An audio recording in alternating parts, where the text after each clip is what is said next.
இப்போ பாருங்கள், நம்ம இன்றைக்கி செய்ய போகிறது பாசிப்பருப்பு கடையல் பார்க்கலாங்க.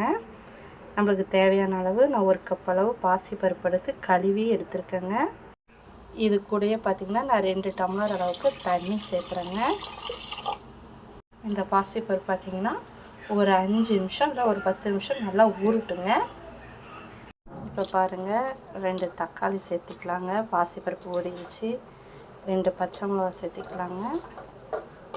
ஒரு 10 பல் சின்ன வெங்காயம் சேர்த்திக்கலாங்க. பூண்டு ஒரு 3 பல் சேர்த்திக்கலாம். கல்லுப்பு கொஞ்சம் சேர்த்திக்கலாங்க. மஞ்சத்தூள் கொஞ்சம் சேர்த்திக்கலாங்க. சீரகம் கொஞ்சம் சேர்த்திக்கலாங்க. மிளகு கொஞ்சம் சேர்த்திக்கலாம்.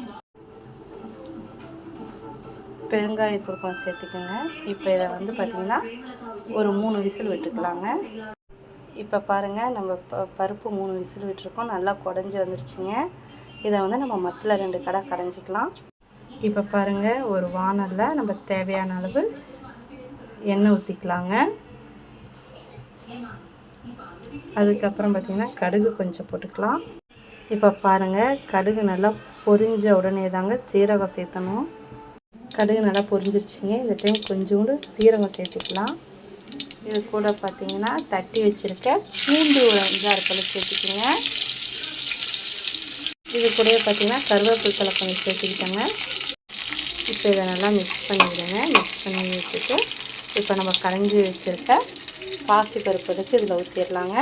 இப்போ பாருங்கள், நம்ம கரைஞ்சி வச்சு இந்த பாசிப்பருப்பு இதில் மிக்ஸ் பண்ணிட்டோங்க. இது கூட கொஞ்சம் தேவையான அளவு தண்ணி ஊற்றிக்கலாங்க. இப்போ பாருங்கள், நம்ம தேவையான அளவு தண்ணி சேர்த்தியாச்சுங்க. இப்போ பாருங்கள், இது ஒரு 2 நிமிஷம் கொதிக்கட்டுங்க. இது கூட பார்த்திங்கன்னா சும்மா ஜஸ்ட்டு லைட்டாக காரத்துக்காக ஒரு ஸ்பூன், ஒரு சின்ன ஸ்பூன் அளவுக்கு மிளகாய்த்தூள், வெறும் வரமிளகாய்த்தூள் சேர்த்துக்கோங்க. ஒரு நிமிஷம் நல்லா கொதிக்கட்டுங்க. இப்போ பாருங்கள், இதில் கொத்தமல்லி தழை சேர்த்துருக்கோங்க. உடனே உடனே ஆஃப் பண்ணிடலாங்க.